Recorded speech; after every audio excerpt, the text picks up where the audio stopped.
I saved for a year to take my husband to Italy for his 40th birthday. He cried when I surprised him with tickets. But a week before we left, he told me he wasn't sure he loved me anymore. I thought he was having a midlife crisis, until I found 2 passports hidden in his desk drawer. His. And hers. I cancelled his tickets and used the money to take my sister instead. While he was stuck in the airport with a confused girlfriend and no boarding pass, I was drinking wine on a balcony in Florence. I sent him a postcard that just said, "Ciao." We met in college in North Carolina. I was a sophomore, he was a senior. He had this quiet, smart charm that made you feel like you were the only person in the room. We dated all through my last 2 years and got married 6 months after I graduated. I thought we had something solid. We moved to Baltimore because he got a good job at an architecture firm, and I found work in the front office at a high school. 11 years. That's how long we were married. No major scandals, no screaming matches. A few rough patches, but nothing serious. We didn't have kids. We tried for a while, then sort of gave up. It hurt, but we were okay. Or at least I thought we were. He always talked about Italy like it was this dream. "Someday we'll go," he'd say. "We'll drink real Italian wine and eat dinner on a balcony somewhere in Florence." So I started saving. I took on extra work on weekends, doing paperwork for a wedding planner friend. I cut corners everywhere. No fancy clothes, no dinners out. I even skipped Christmas gifts so I could add more to the Italy fund. For a full year, I worked toward this one thing. I wanted to give him something unforgettable for his 40th birthday. I bought the tickets 3 months in advance. I booked hotels in Rome, Florence, and Venice. I even paid for a Vespa rental so we could ride through the countryside for a day, just like he always talked about. I made a scrapbook, cheesy, maybe, but I thought it was cute. I filled it with our trip plans, photos of the places we'd visit, and tucked the tickets in the back. When I gave it to him, he actually cried. Full tears. He held my face in his hands and told me I was the best thing that ever happened to him. That night, he held me close in bed and told me he couldn't believe how lucky he was. I believed him. Then, exactly 1 week before we were supposed to leave, he sat me down at the kitchen table and dropped a bomb. He looked nervous, fidgety. He said, "I've been thinking a lot lately. And I'm not sure how to say this, but I don't know if I love you the same way anymore." I thought I heard him wrong. I laughed a little, waiting for the punchline. But he was serious. He said he didn't know what he was feeling. That maybe he needed time. That maybe he was just confused or going through something. I sat there numb. I asked him straight up, "Is there someone else?" He said no. Swore up and down there wasn't. Said he wasn't cheating, he just felt off. That it wasn't about me, it was about him. I didn't know what to do. I felt like I was spinning. But I figured maybe he was having a midlife crisis or something. 40 hits some people hard. I told him we didn't have to go on the trip if he wasn't feeling up to it. He said we should wait and see. I should have known better. 2 nights later, I was in his office looking for a receipt.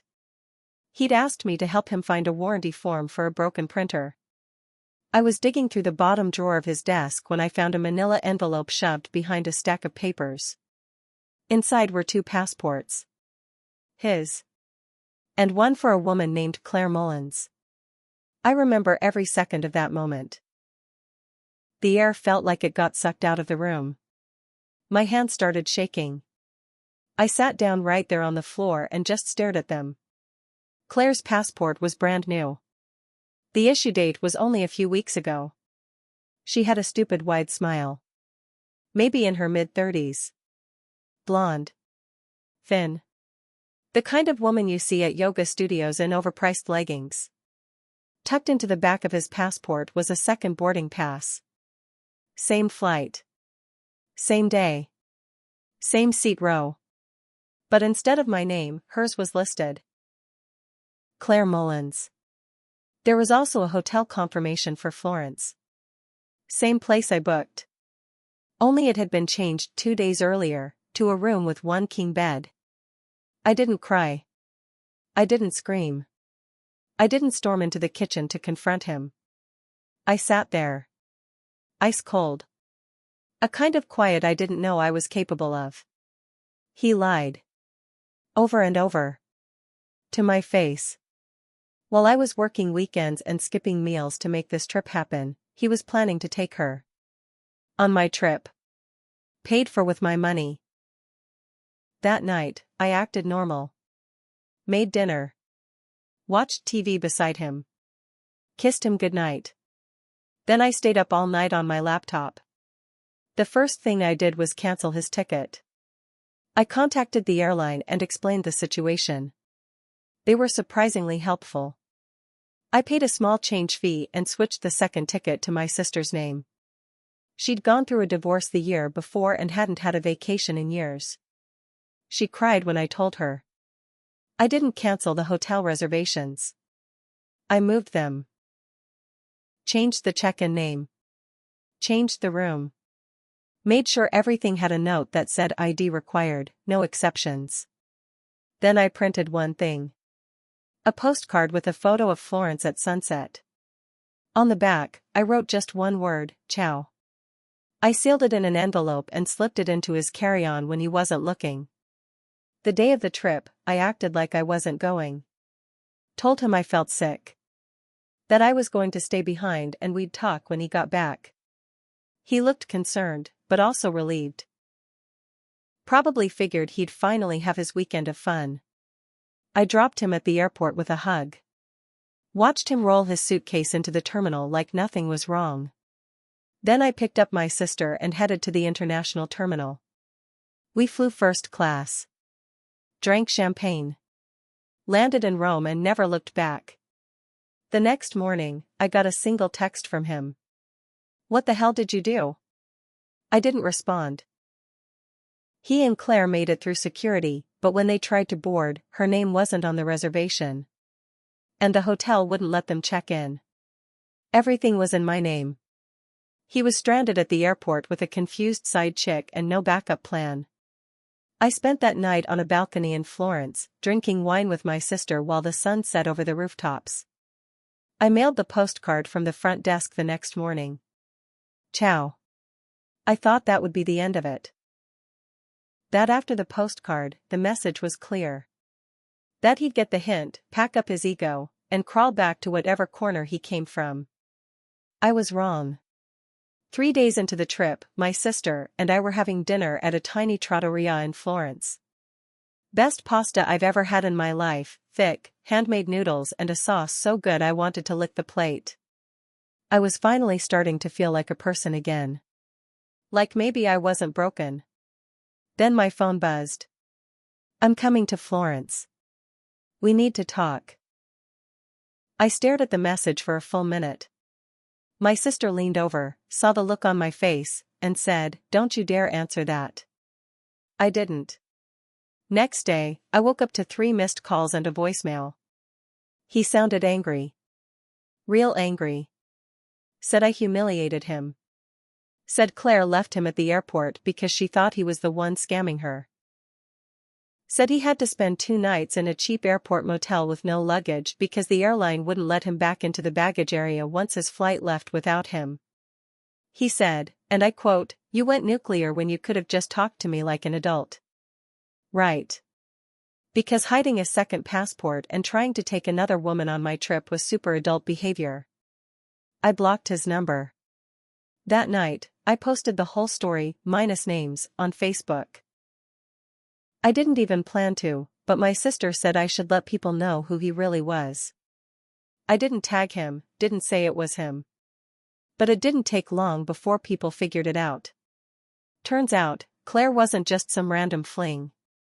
She was a junior designer at his firm. 27. Fresh out of grad school. Married, too. Her husband had no idea. But he found out. I don't know who sent it to him, probably one of the people from Facebook, but he showed up at the office the next week. From what I heard, it wasn't pretty. Claire got sent home. Her husband filed for divorce. My ex? He got put on unpaid leave while the firm investigated. Apparently they don't love it when senior staff sleep with people under them. I was still in Italy when it all started to unravel. Every time I turned on my phone, there was something new: texts, emails, voicemails. Begging me to come home. To help him. To at least tell his side of the story. I didn't answer. I was drinking cappuccino by the river and watching street musicians play jazz at night. I hadn't felt that light in years. But I wasn't done. A week later, when we got home, I made sure everything was ready. I had already contacted a lawyer. Already filed for divorce. Already moved half the money out of our joint account, the half I had earned. But I had one more move left. I waited until the night before the firm's board meeting. Then I sent an anonymous package to his managing partner. Inside were printouts of the flight changes, the hotel reservations, the second passport, and screenshots of his texts to Claire. Everything. Tied up in a neat little bow. I never signed my name. But I didn't have to. By the end of that week, he was out of a job. You'd think getting him fired would be the end. But it wasn't. That man had a way of dragging every bit of rot up to the surface. 3 days after the package was sent and he got booted from the firm, I came home from work and saw a familiar car parked across the street. His. I stood there with my keys in my hand, frozen. I hadn't seen him since the airport drop-off. My heart started pounding. But I wasn't scared. I was angry. I walked straight up to the car. He rolled the window down like we were old friends. Hey, he said, all soft and sheepish, like he didn't just throw a grenade into my life 2 weeks ago. What the hell do you want? I asked. He had the nerve to say, I just want to talk. I told him he had 30 seconds. He gave me this sad puppy look, leaned his elbow on the window like he was tired, and said, You blew up my entire life. I laughed in his face. No. You did that. I just lit the match you left lying around. Then he tried to flip it. Said he was depressed. Said he didn't feel seen in our marriage. That Claire made him feel alive. That he made a mistake but didn't deserve to lose everything over it. I didn't say a word.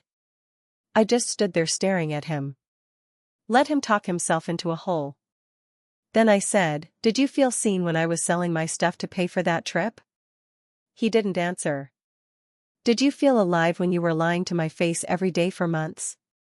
Nothing. I said, Get off my street. He drove off without another word.